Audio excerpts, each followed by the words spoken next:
Welcome to the 10th edition of Sema Spox. Bonga na Gava. Sema Spox. Can you explain how we can be on the 10th edition of Sema Spox Bonga na Gava, and it happens to be the 10th of, what is the day today? Yes, and yesterday we had the 9th edition on the 9th of December. This can only be God's providence. Today, we are going to discuss matters wildlife. And we have none other than a very qualified professional, a leader, a CEO, Director General of the Kenya Wildlife Service. The last time I checked, he was a doctor. Now I see he's a professor, Erastus Panga. Let's clap for him. But before we come to that, we need to know what the government is doing.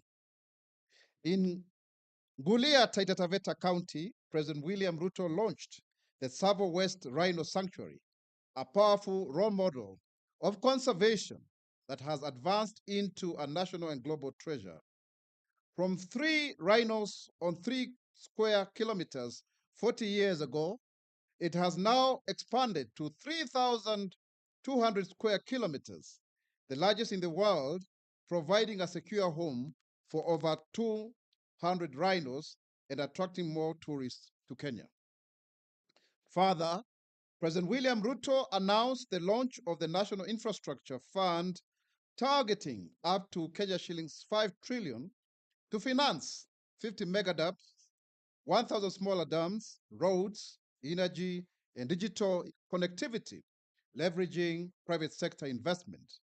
The initiative also expands wildlife conservation, including Tsavo West Rhino Sanctuary, creating jobs, boosting tourism, and promoting sustainable growth, economic diversification, and community inclusion across Kenya. Prime Cabinet Secretary Musalia Mudavadi launched Kenya's Diaspora Investment Strategy 2025 to 2030, enabling Kenyans abroad to channel remittances into long-term investments in housing, infrastructure, industry, and innovation, boosting national socioeconomic transformation. The updated digital remittance handbook guides Kenyans abroad on secure money transfers, financial management, and credible investment options, strengthening trust and expanding investment opportunities. Further, the Ministry of Health has handed over the upgraded Gatundu Level 5 hospital to Kiambu County in a quest to support devolution. Today we had the summit between the national and county government. This modernization project was 5 years that was able to expand infrastructure, enhance equipment, and increase service capacity and delivery. The transfer strengthened universal health coverage and supports devolution, ensuring quality healthcare services are accessible for all Kenyans. Agricultural services through a farm called Livestock EX, which have been rolled out in a digital platform so that people can trade in Kenya. This is really novel, connecting farmers, buyers, veterinary officers, and transporters to streamline transaction in the livestock value chains. The platforms features an escrow-based payment system, very secure here, where buyers are required to provide proof of funds through a secure wallet before a transaction is confirmed. Kwa hivyo hakuna wizi wa mifugo. But now, today, we are not just talking about livestock. Have you ever asked yourself, livestock? That is to mean in terms of business, you have dead stock and livestock. And so livestock means something that is live. But let's think about domestic animals. No, let's think about those other types of animals, the ones we call in the wild. Where do they live? In the wildlife. How do we interact with them? I was just watching a clip on TikTok of, I think it was a young lioness that tried to chase a porcupine and went into the hole. It came out, making a lot of noise because it had all the spikes all over there. And here we are known. I mean, if you look at how we are conceptualized as a nation, people tend to think that we have a lot of animals, but who takes care of them? And that is why today we have none other than the Kenya Wildlife Service Director General, none other than our Professor Erastus Kanga, to come and tell us about wildlife and how it dovetails and feeds into this year's Jamhuri Day theme, which is about wildlife, tourism, and mice. Yesterday, we had the CEO of KICC. So today, let's see what the wildlife has to offer. Let's clap for our director. So, Daktari, Professor, karibu sana. Thank you. Welcome to Sema na Spox. Bonga na Gava. Haya, Bonga na Gava. Sasa unabonga na Gava. Eh? Na tutaanza vizuri sana. I think you have your mic there. So, Prof. Yes, here I am. I've known you for quite some time, and I am used to seeing you in uniform. Today, you are in a very beautiful suit. Suit kali sana. I knew I'm coming here. You know, wonderful. Makofi hapo. Anaheshimu Sema na Spox. Bonga na Gava. Anaheshimu Sema na Spox. Bonga na Gava. Wewe wacha wivu ya suti ya boss bwana. Mwambie hii tukienda kupata hii tourism, hata wewe utapata pesa yako mfukoni. Ni story ya bottom up, si ndio? Yes. Now, DG, who is Erastus Kanga? Away from the officialdom, how did you grow up? I mean, tell us about yourself for someone who doesn't know you. Thank you. That's a strange question. I've never expected it. One is that I'm a very basic and simple Kenyan. I grew up on the eastern slopes of Mount Kenya. Okay. I was basically born in the then Meru South district, and now it is called Tharaka Nithi County. Oh, it used to be called Meru South. Yeah, Meru South. Where our deputy president comes from. Exactly. Fire, see fire. Fires. Norma, see Norma. No. Wonderful. Yes. For the first time, we have a deputy president from, is it Irundu? Irunduni. Eruduni. Umesha kusikia hiyo jina tena? Basi. And I was born by parents. My father was initially an askari kanga. Those are the old askaris who were employed during the colonial time. Now tell me this, Yes. Prof. So Askari Kanga, then you become Erastus Kanga. Yes. So was Kanga now, his nickname became the name or what? It actually became the name. Wow. But he has his own other names. Yes. But we adopted the Kanga. The Kanga one. And then Yes. now you end up being, the head of all rangers. Yes. So you lived up to the name. I lived out to Epo that. nani maajabu. Yeah. Yes, and that was about 55 years ago. And I am the last born in a family of 7. Wow. 7 Yes. is the number of completion. Number 5. Yes. No, number 55. Number 55. And No, then you are the 7th. I'm the 7th one. Wow. Amazing. And Makofi hapo kidogo. I went to school in the rural areas. By then, we were not seeing the kind of development that we are seeing with the current government. In schools, we used to walk. And I would do like every morning, that's about 2 kilometers. But before you go to school, one thing would happen. You have to go to the coffee plantation and Wow. pick coffee. Before you go to school. Before you go to school, you make sure you've picked coffee. Mhm. You have about these drums of 20 kilos. Mhm. At least you have a minimum of 1 drum. Then you are allowed to take breakfast and then you go to school. So that taught us a lot of discipline. Let me ask you, Yes. Prof. So what time would you start picking coffee? You start picking coffee by around 6. 6 a.m. 6 a.m. And you're supposed to be in school by what time? You're supposed to be in school by 7:30. By 7:30, and you Yes. have to walk 2 kilometers. You have to do 2 kilometers. It's not Wow. long distances. Wow. You'd walk in, get to school, you find the teachers are there, you've already done your homework. There was no electricity that time. We'd use lantern lamps. Ile koroboi. Ile koroboi, yes. Mhm. Yeah. Those are the good old days. Wow. Yes. Majenzi mnasikia? Nyie hata mnajua koroboi ni nini? I studied at a primary school called Dhima Primary School, and I did my nursery. Then I went to class 1. I went all the way up to class 7. And in class 7, I was the best candidate. Wow, makofi hapo. Kumbe wewe yani sijui kama alikuwa anakuita Erasto hiyo siku. You are the best, prof. Best candidate, yes. Amazing. You see now, brains. Yeah. Then I went to Kathiani High School. Kathiani is in Machakos, Ukambani. Wow.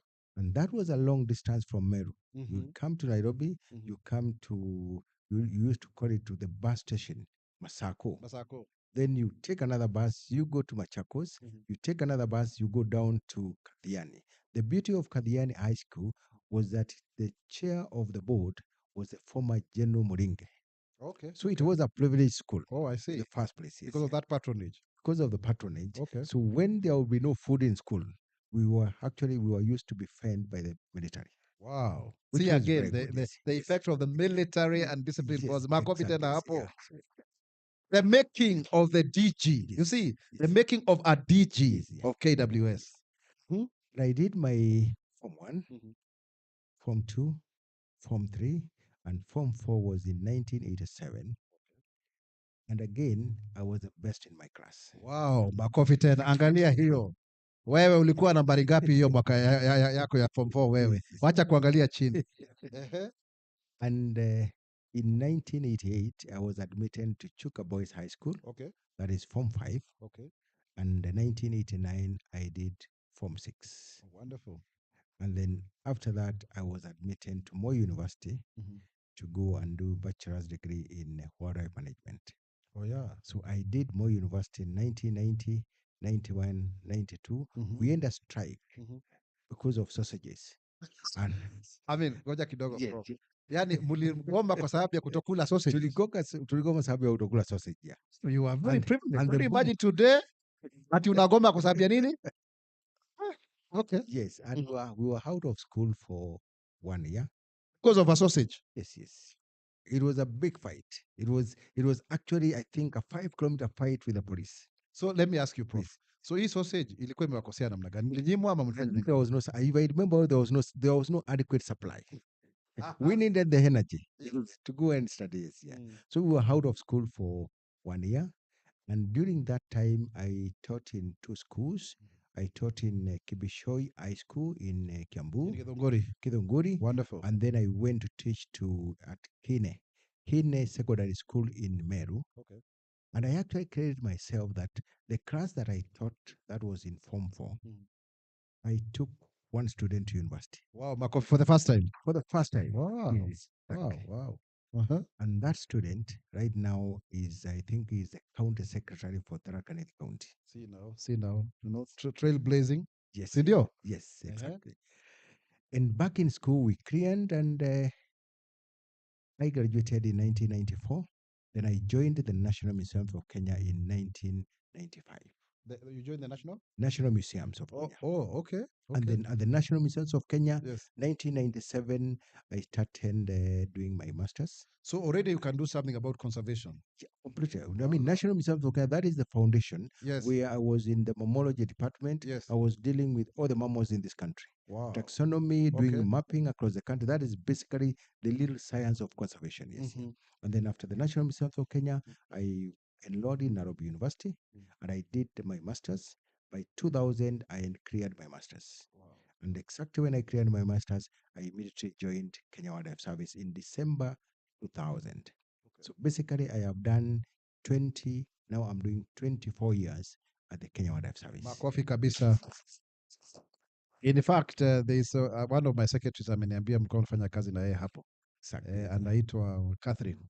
And the first one at the Kenya Wildlife Service, I had a tenure of 16 years, in which I went in as a normal ecologist, and I did a lot of work across the country, mapping all the national parks in terms of biodiversity, and I rose up, I became the senior assistant director in charge of biodiversity programs, and immediately in 2017, the then minister for Environment, Professor Wakungu, took me from KWS and brought me to the ministry Okay. because they needed to establish Mhm. a strong state department. Okay. At the ministry, I rose up, I became the Wildlife Secretary, Mhm. and when His Excellency the President came to power in 2022, Mhm. he directed that I go back to Kenya Wildlife Service Mhm. to do the reforms that we are doing right now. Okay. And that is how I have found myself to be the Director General.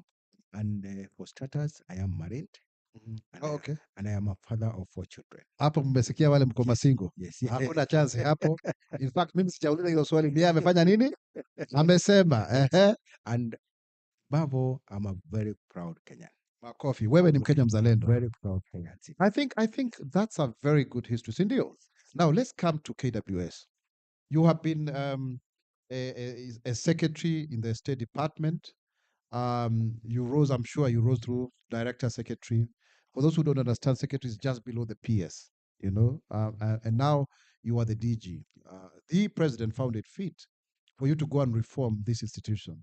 We remember people like Richard Leakey, they are former directors there. I think there was also somebody called David Weston. David Weston. Yeah, those days. Julius Kipngetich. Kipngetich, very famous. Yeah. Now you are the one, we can see a lot of growth. Kenya Wildlife Service. Kindly tell us, what is KWS? What does it do to begin with, before we even come to what you've been able to achieve so far?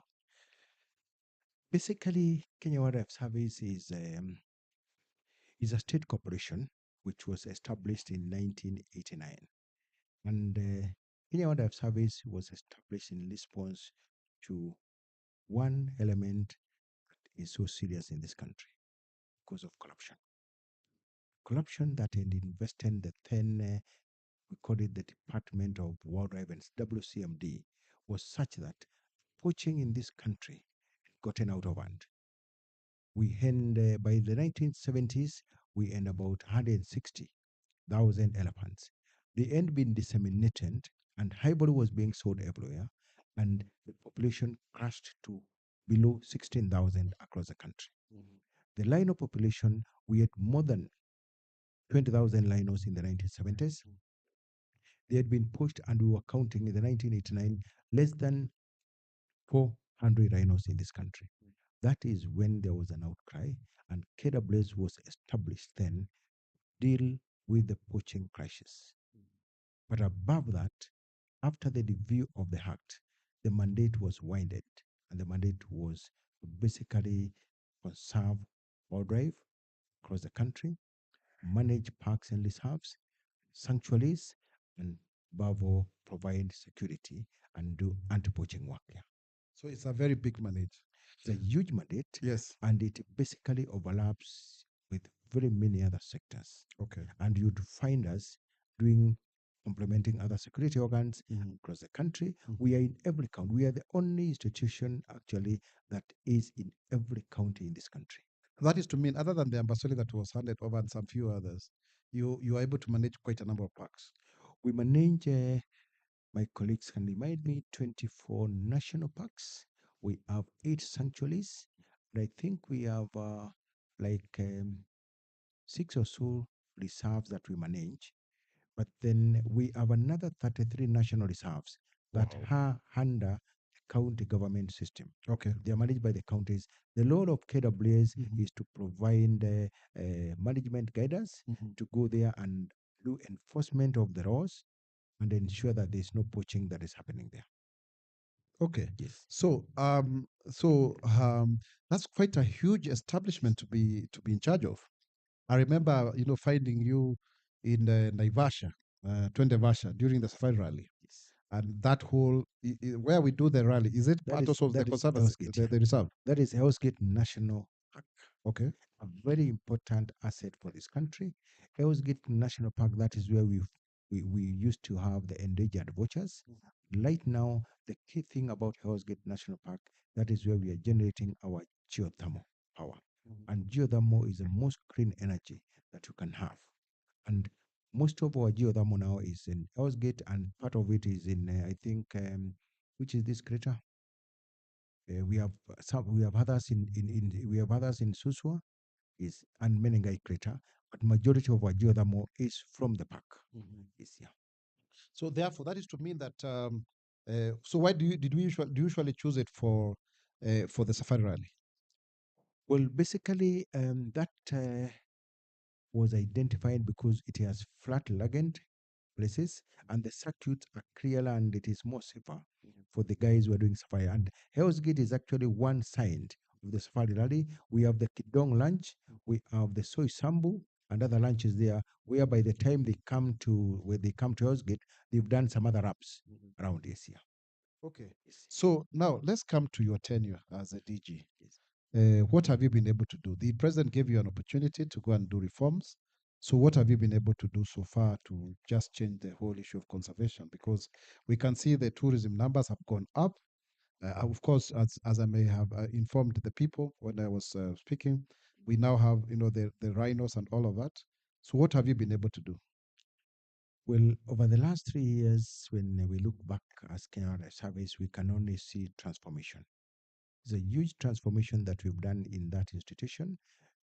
My role as a DG is leadership, and I'm just a team leader. I have a whole team, about 6,000 staff work under my supervision. Of course, we are structured. 6,000. 6,000. It's a huge one. Yes. And as a DG, if I don't learn faster, then it means everybody behind me is going to stall. Yeah. And that alone makes me work about 18, 19 hours a day. 18, 19 hours a day. Yes. To So make when sure when do you start your day? I start my day at 6 6 in the yeah. morning. Uh-huh. Sometimes you find me in the office at 11 at night. Wow. Yes. Makofi kabisa. Yes. Now, the reforms that we have done in Kerables, we started off with what I would call culture change, changing the attitude of the staff. Quite a number were demoralized for the things that were happening there before. So I had to come in, drive in change, give them the light of ownership that they feel that they belong. Patriotism, taking them for trainings, ensuring that they align with the mandate. Then the next thing that I brought in was nobody is allowed to steal our revenue. Okay. So in terms of discipline, we brought back what you call commanded control. Commanded control. That and in commanded control, what the director general knows at my level is what the ranger who is in Sibiloi or who is in Lamu knows. So that is to mean that you are able now to share information. We are not only sharing information, but to ensure that what the ranger is doing down there, when the director general goes down there, is the exact thing that is going to do. That the entire chain is behaving and working the same.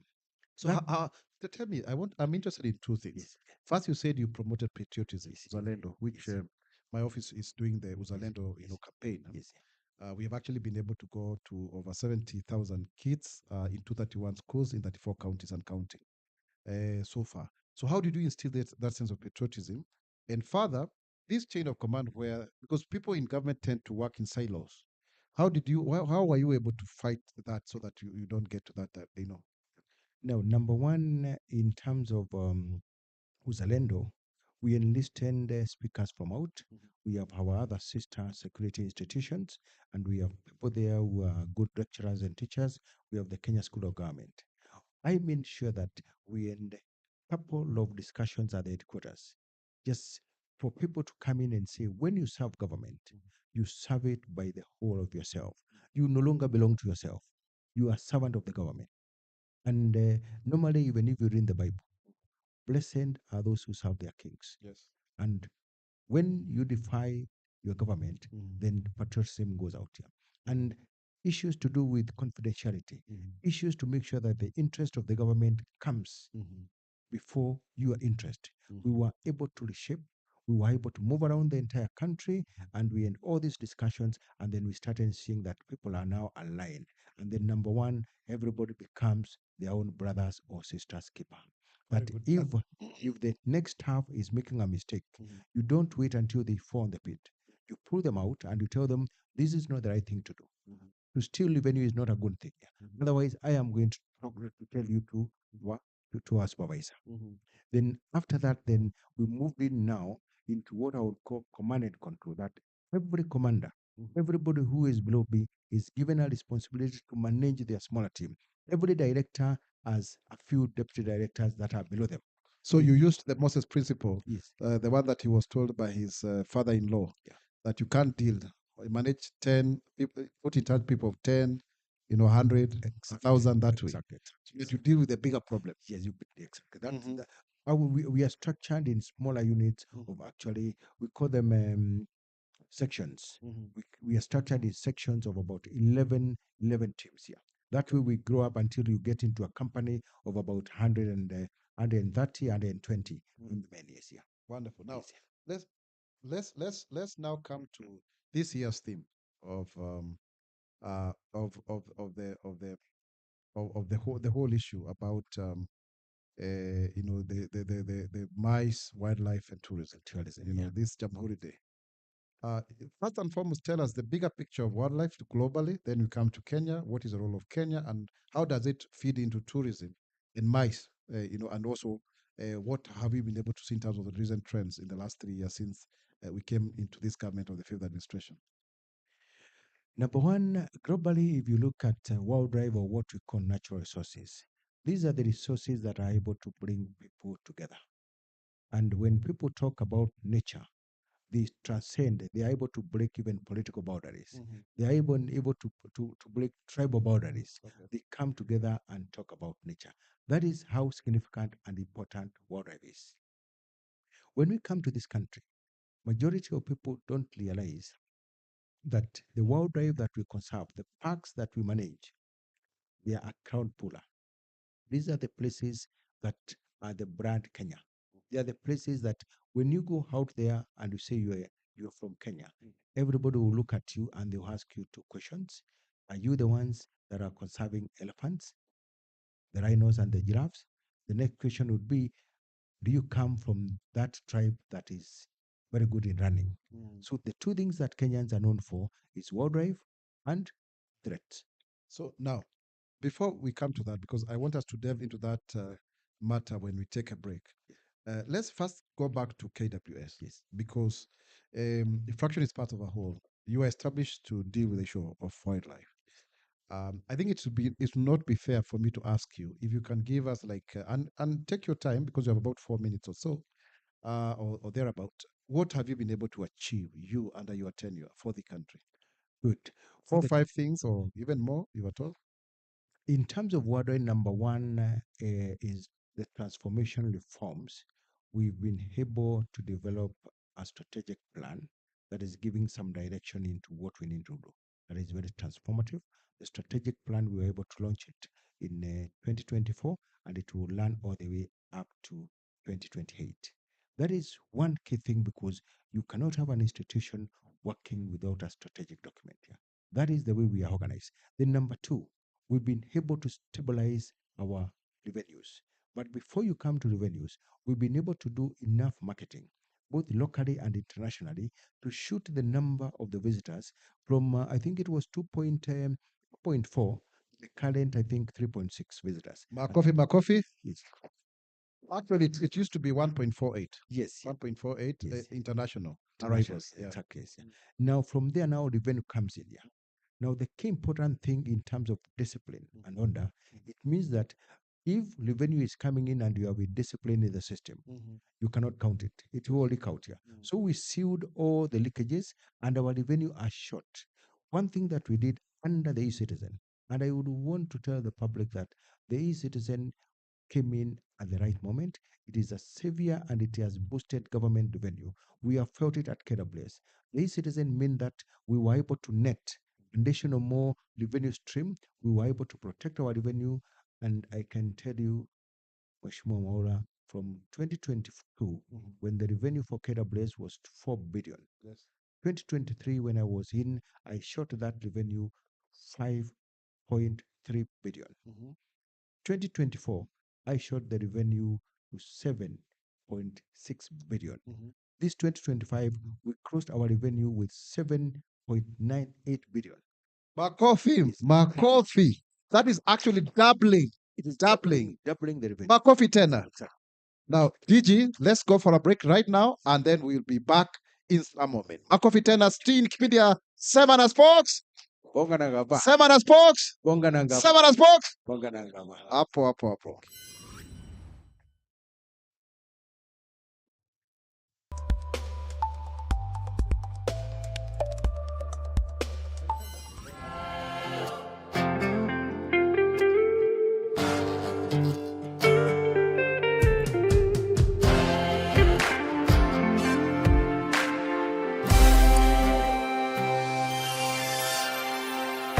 Tulianza tu na merry go round sababu tulikuwa tuona yale maisha ya ujane tumeanza kulemaa. Hasa tukaona afadhali tukutane sisi wamama wajane tuanze kundi. Tukaamua tufanye mradi wa kufuga nyuki. Tukaendelea na hiyo, tukachagua ile merry go round. Kwa zile za merry go round sasa tunanua mzinga moja kama wamama wajane. We are putting on board different stakeholders, including the women in blue economy. As you can see, we have a variety of seaweed products from the fisher group, the women in blue economy. They are doing farming of this seaweed, and from this seaweed they can produce a lot of products like soaps, shampoos, they have food, and all these are herbal medicine.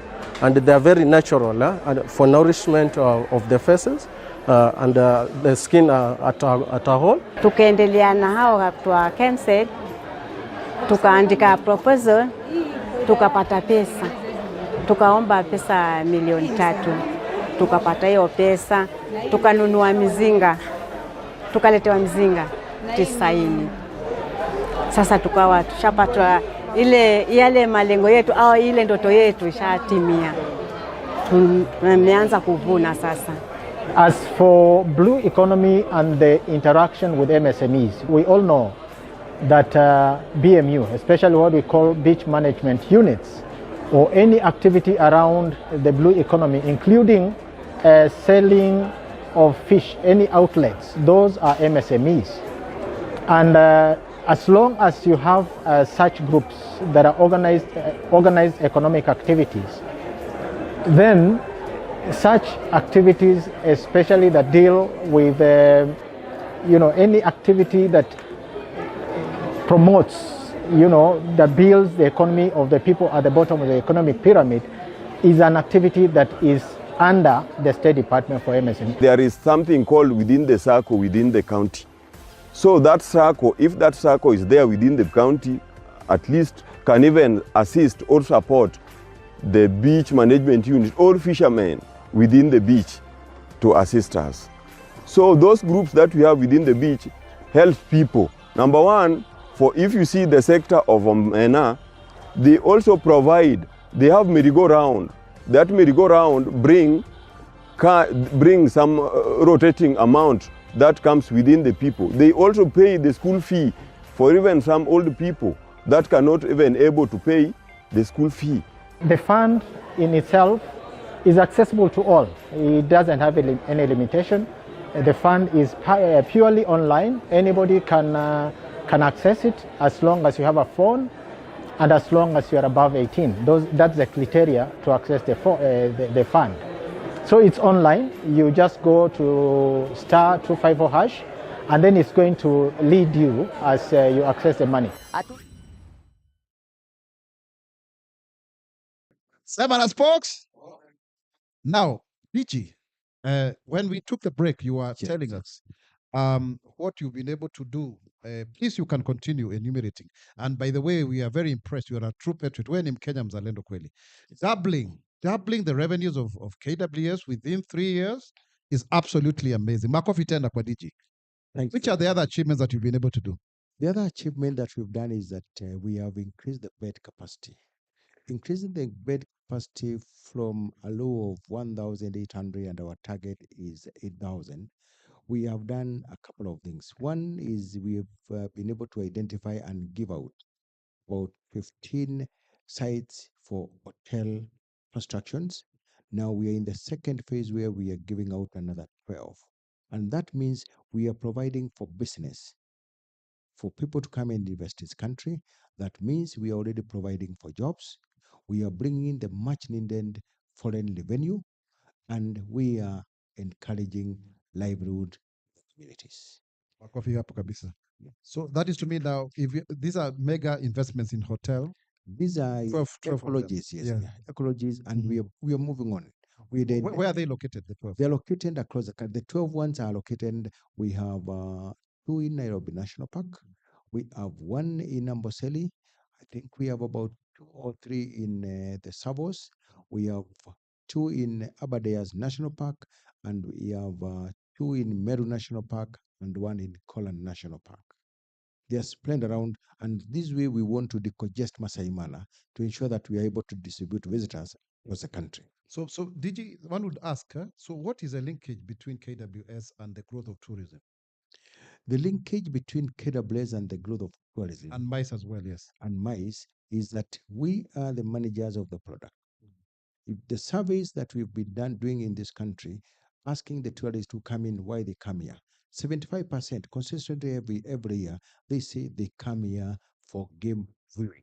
So if we did not have wildlife in this country, those visitors would not come. And interestingly, from when we had COVID, we had a boom in terms of the local tourism.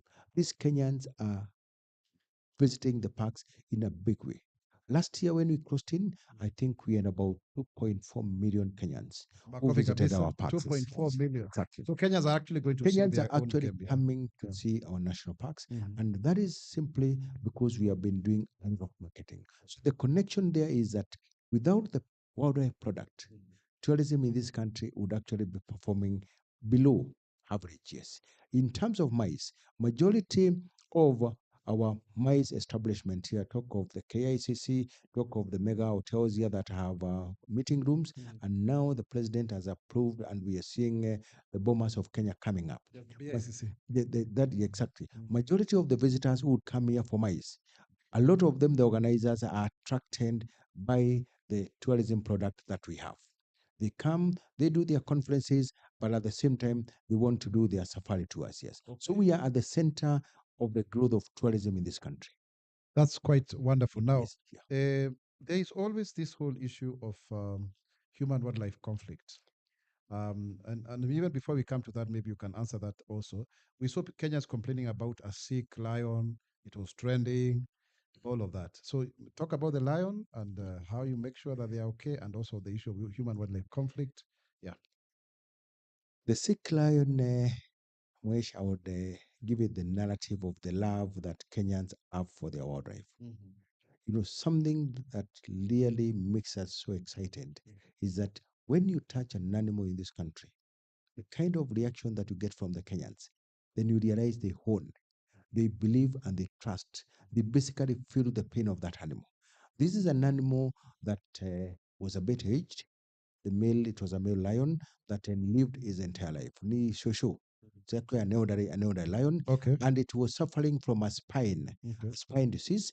And we give the lion to Stidmark. Okay. For display, and even when we give it there, our veterinary officers were always there on a weekly basis to go and treat it and give it medicine to ensure that it is able to retain its life fully. So that lion did not have any other problem. It was not mistreated. It was a sickly lion, and we felt that it needs to be given an opportunity to live its full life here under treatment here.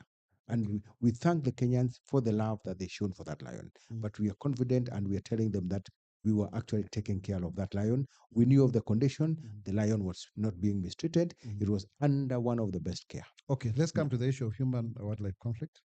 Human-wildlife conflict is our biggest challenge at the moment in terms of wildlife conservation. Human-wildlife conflict is about coexistence. Because unlike in South Africa, where you have fences all over, in Kenya, we have what we call open ecosystem conservation, such that in Nairobi National Park, other than the side of the Langata Road, the other side of Kitengela, we don't have a fence. So animals, lions are able to move and mingle with people. When you go to the Savo, the same thing. When you go to Masai Mara, we don't have fences. When you go to Meru Park, we don't have fences. Then that means every minute, every second, an animal is encountering a human being. But because we have what you call the interface has reduced, the population of this country has more than tripled. from when we got independence. Now we are close to 60 million Kenyans. But the country, Kenya, has remained static. Our land space has remained static. So we are seeing people settling in areas that we never expected them to be. So the contact between people and animals has increased. So human wildlife conflict has gone up, but people are settling on corridors and dispersal areas. So the contact are there on a daily basis here. So there is always an outcry. And that is why I think under Section 23 or Section 24 of the Wildlife Act, the government has dedicated those two sections for basically compensation. That if an animal attacks or harms you or destroys your property, predate on your animals, the government that is holding the wildlife on behalf of the people of Kenya is obligated to compensate and pay you. And we'll be doing that quite well. But above all, we are doing a lot of education and awareness so that we can promote coexistence, but also giving out what we call corporate social responsibility and some basic benefits. Doing schools, doing boreholes and dispensaries for people, for them to appreciate the animals that they are staying with. So how do you work with local communities? I know we passed the NCA Act when I was in the National Assembly. That maybe should have been around 2016 or not wrong. How do you work with those conservation committees at the local level? How do people get compensated if they have been affected by wildlife and even their crops and property? How do you go about it? I think under section either 26 again or 26 or 23, that is where we have established what we call the county compensation committees. Those committees are drawn, we have members, 4 members of the public, and then we have government entities. That committee for every county is chaired by the county commissioner. And one of their responsibilities is to work with communities to make sure that they reduce and educate them about human wildlife conflict. So if you have an incident with an animal, you need first thing to report to the nearest KWS station. If it is death or it is injury, you immediately, it becomes a police case. You have to immediately report to the police and you get an OB. So that now postmortems are done. If it's an injury, you are examined by a doctor, but you still have to take the forms back to KWS because Kenya Wildlife Service county wardens serve as the secretary to the committee. So that's how they now they connect with the Ngao office. Yes, exactly. Wonderful. Now let me just ask you. So in terms of ensuring that we reduce this conflict, how are we ensuring that we reduce it? What are the steps? Number one is that we are doing a lot of fencing where we have where we are able to separate what we call the wild land and farming areas. We are doing electric fences. Most of them are land using solar. Then number two, in where we have the livestock keeping communities, we are doing what we call predator-proof bombers. Bombers that when your livestock, when your goats, sheep, and cows are in, you don't have lions and hyenas coming in. The number two, we are supplying those communities what we call predator deterrent lights to ensure that when predators come in, when they see the lights blinking, they keep off. Yeah, we have been able to do an innovation with South Africans, whereby we are developing a chemical that is going to be a deterrent, particularly for herbivores.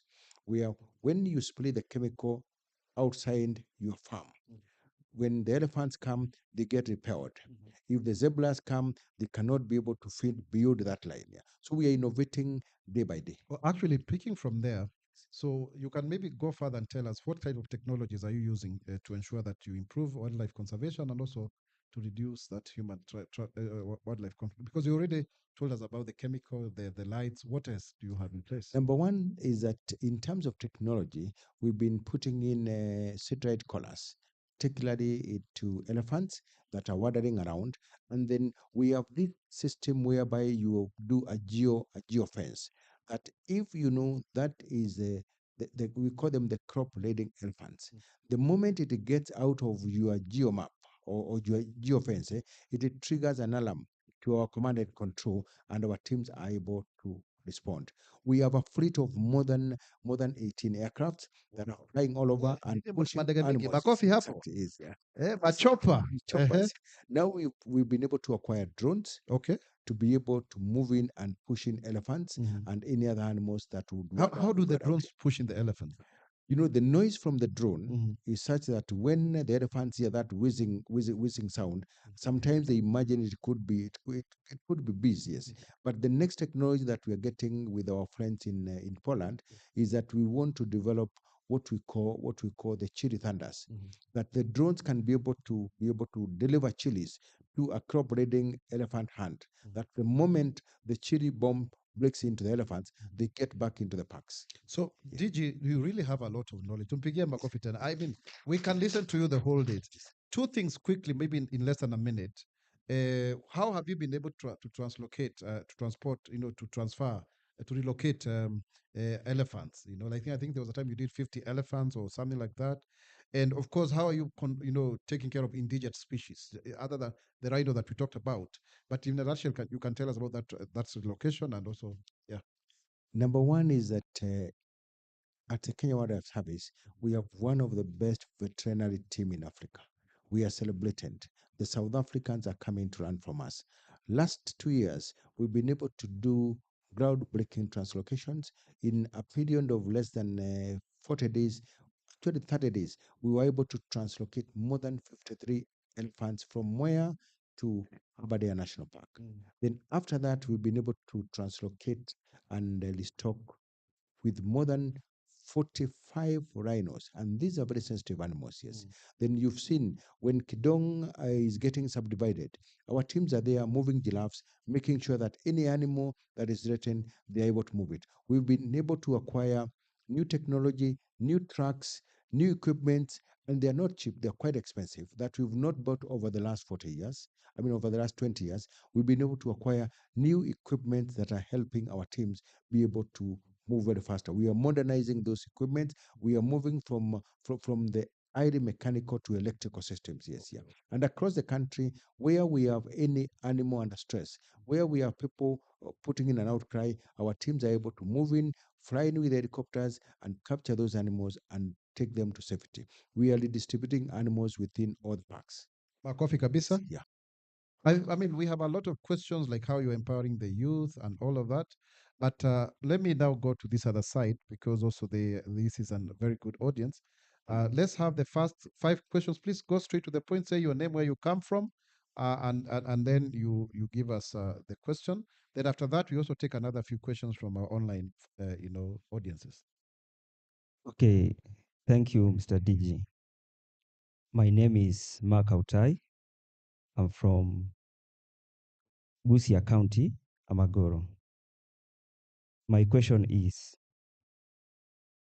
how is the Kenya Wildlife Service preparing for the climate change impacts such as drought and floods in wild animals and tourism, in wildlife and tourism? Makofi. Question number 2. Let's go quickly. Number 2. Yes. Good evening, everybody. My name's Javed Makau Mwanzia from Kitui. My question is almost the same he has asked. Now, yesterday we saw from the media that the drought is eating every county in Kenya. And in every county, we have animals which roam about that county. Now there is no water because there is no rain. I would like to, when there's no water, there's no grass, there's no leaves for the giraffes and the other animals like the squirrels, the guinea fowls. I would like to ask our Professor Anga, now, how are you going to take care of these animals as the situation continues to bite each county? Like in Kitui, we have Kanyonyo. There are so many zebras, giraffes, antelopes, squirrels. We go to Tana River, the same. We go to Garissa, the same. Even Mandera, and we saw the situation is so worse. Kindly go straight to the point, Mr. What Manzia. is the KWS going to do to those animals? Makofi. That is Mwanzia. Mwanzia is a good name because he's also from Kanyonyo Bridge, that road there, here, Way Bridge, Hapo. Next, number 3, quickly, pass on the mic.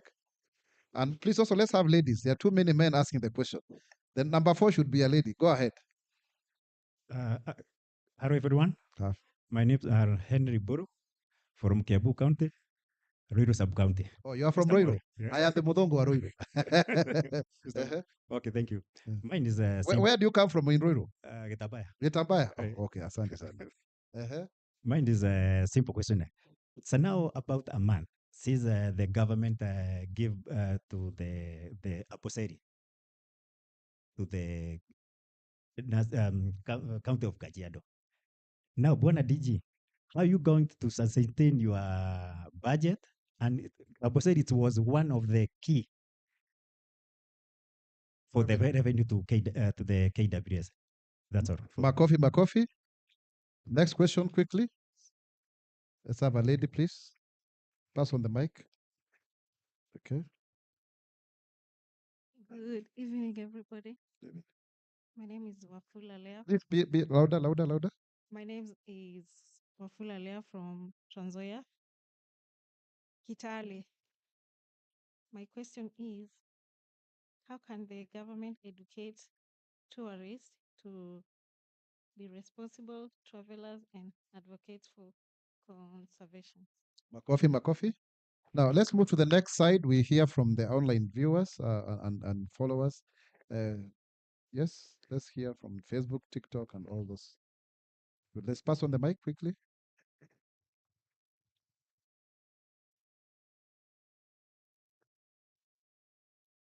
Please, time.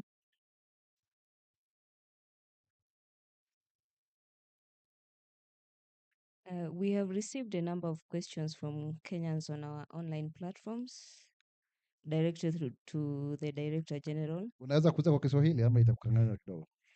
The questions are written in English, Okay. sir.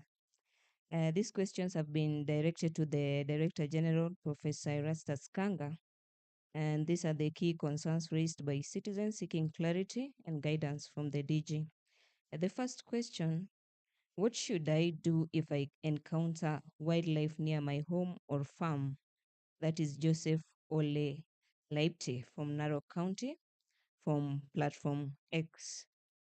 The second question, what steps is KWS taking to protect endangered species like rhino and elephants? That is from Miriam Ateno Ojuang from Facebook, and she's from Migori County. The third question, how does KWS collaborate with the local communities living near parks? That question is from Omwenga Womanga from Platform X, Kisi South Mugirango.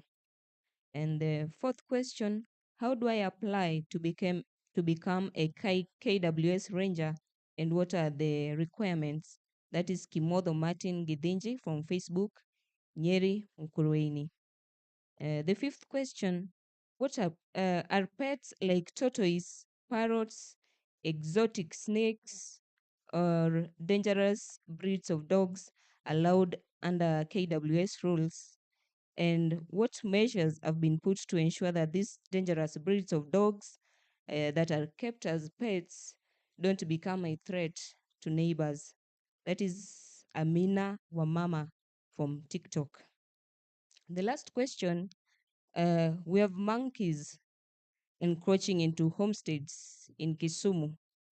Some of them are even slapping dogs. Yeah, in the very homesteads. So, what are some of the measures that has been put by the KWS to ensure that these animals we have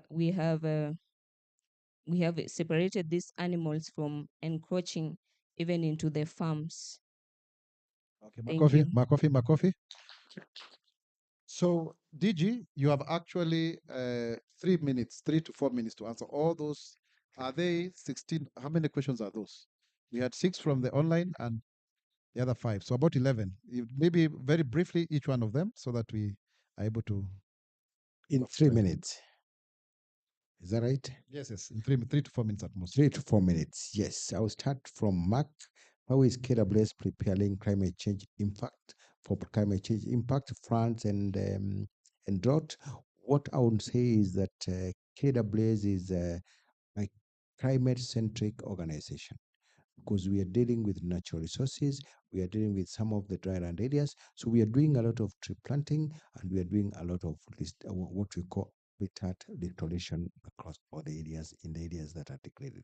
So if you are keen and you are Kenyan and you want to do climate action, kindly come and join Kenya Wildlife Service. That is where the rubber meets the road. Question number 2 from Jafet Makau Kitui: drought in every county. And number 1 is that in those areas where wildlife are marooned, we are providing water pans, we are providing water trucking, and in some instances, we've been providing hay to animals so that they don't starve. But above all, when we realize that the animals are at risk, we translocate them into the parks where we have browse and where we have grass. Question number 3, number Mburu: 1 month since we gave out Amboseli.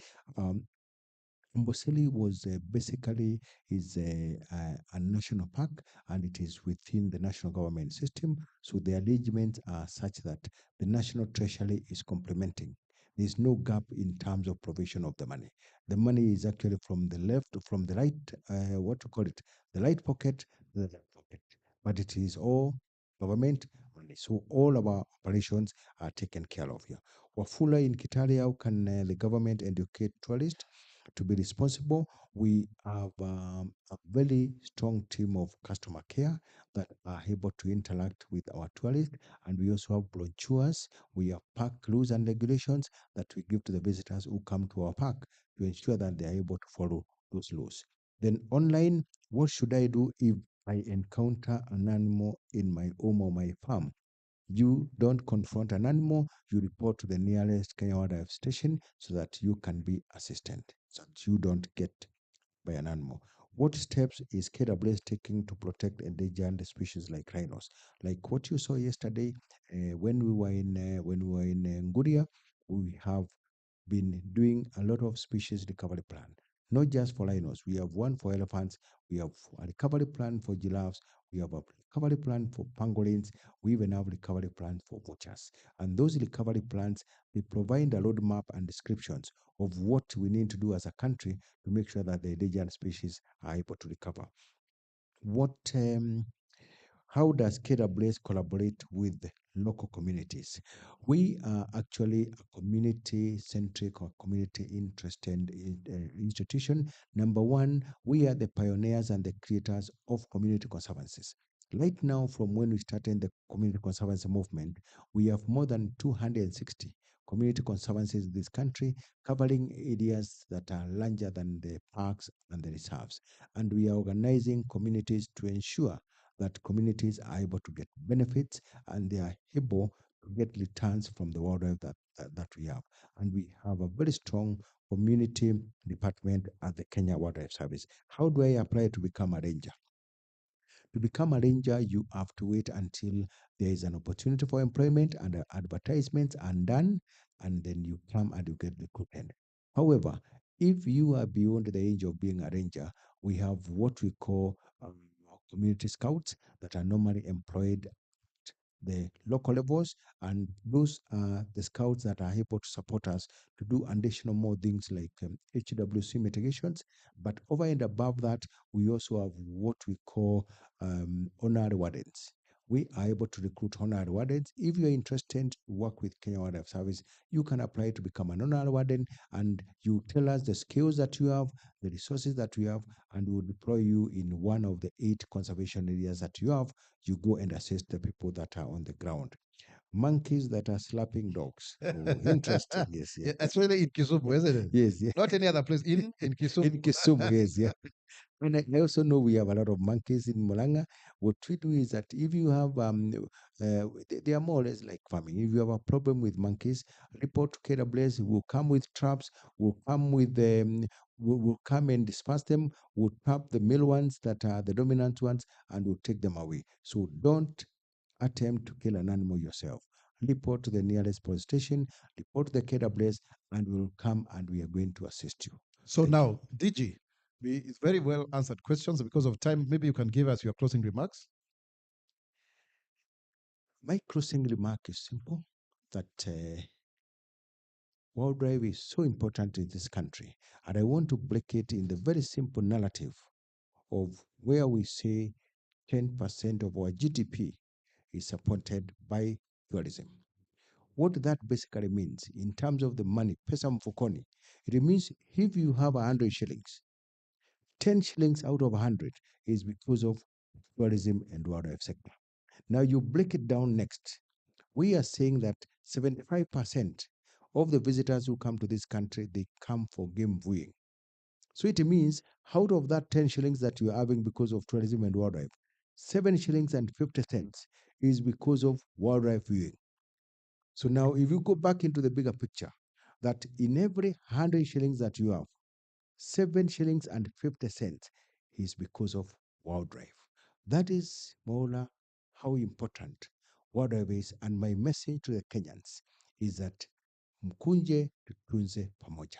Let us conserve this heritage because it is a source of revenue, it's a source of livelihood, it is a place where we can be able to employ.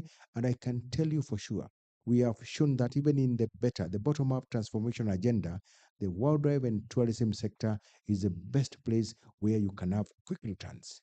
Okay. It's an area we need to invest in. Makofi, Thank you. makofi. Asante sana DG, simama hapa. Nataka kwa sababu ya hizi microphone tutakaribiana sana. Nataka tuseme Sema na Spox. Bonga na Gava. Sema na Spox. Bonga na Gava. Alafu tunasema mimi ni Mkenya mzalendo. Je, wewe? Mimi ni Mkenya mzalendo daima. Mimi ni Mkenya mzalendo. Je, wewe? Mimi ni Mkenya mzalendo daima. That's it from us today.